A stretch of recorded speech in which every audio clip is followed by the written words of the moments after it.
Programs that have taken up by countries that have faced such situation.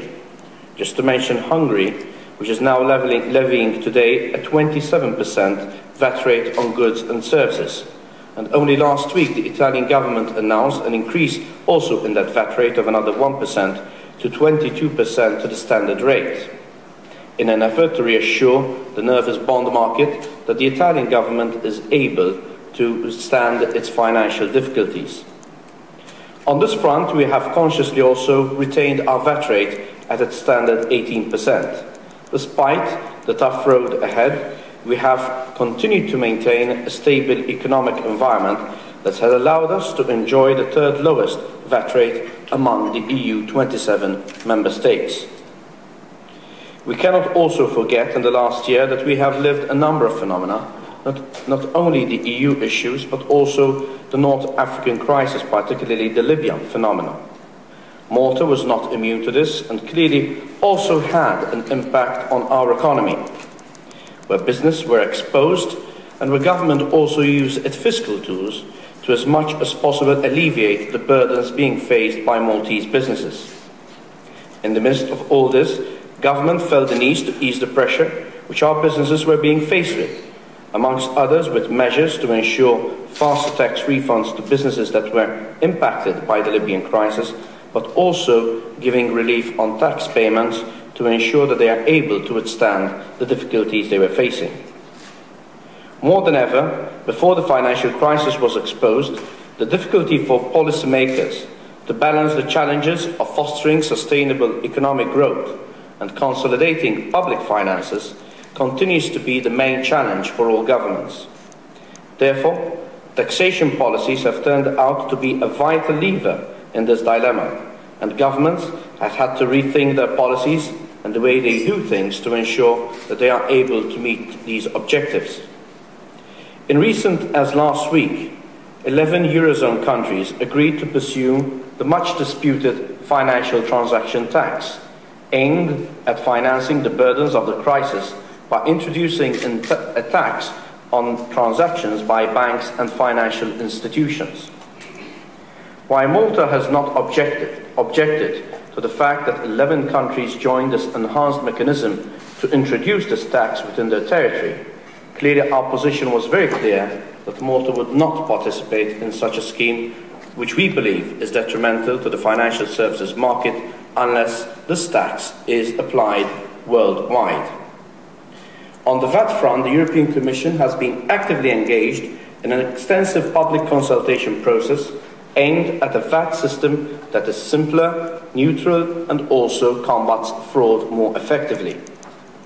Following the 2010 Green Paper on the future of VAT, in its communication, the European Commission has identified the priority areas that require further work, including the review of existing legislation on reduced rates of VAT. The public consultation in this area was launched last week, and stakeholders are being invited to submit their positions. Meanwhile, on the domestic front, despite the fact that we have not increased our rates on value-added tax, during the first 8 months of 2010, VAT revenues totaled €370 million, an increase of over €24 million when compared to the same period of 2011. This is reflective of the economy that is facing a mode of recovery, where private consumption is increasing and economic growth is also growing. Different economic sectors contributed towards this growth, including the financial service sector, the aviation sector, maritime industries, and niches in the manufacture sector, such as the pharmaceutical industry. Speaking of the aviation and maritime industries, following the success of the yacht leasing VAT scheme, we are currently working on guidelines relating to VAT aircraft leasing arrangements concerning privately owned aircraft. These guidelines should enhance Malta's significance as an aviation jurisdiction.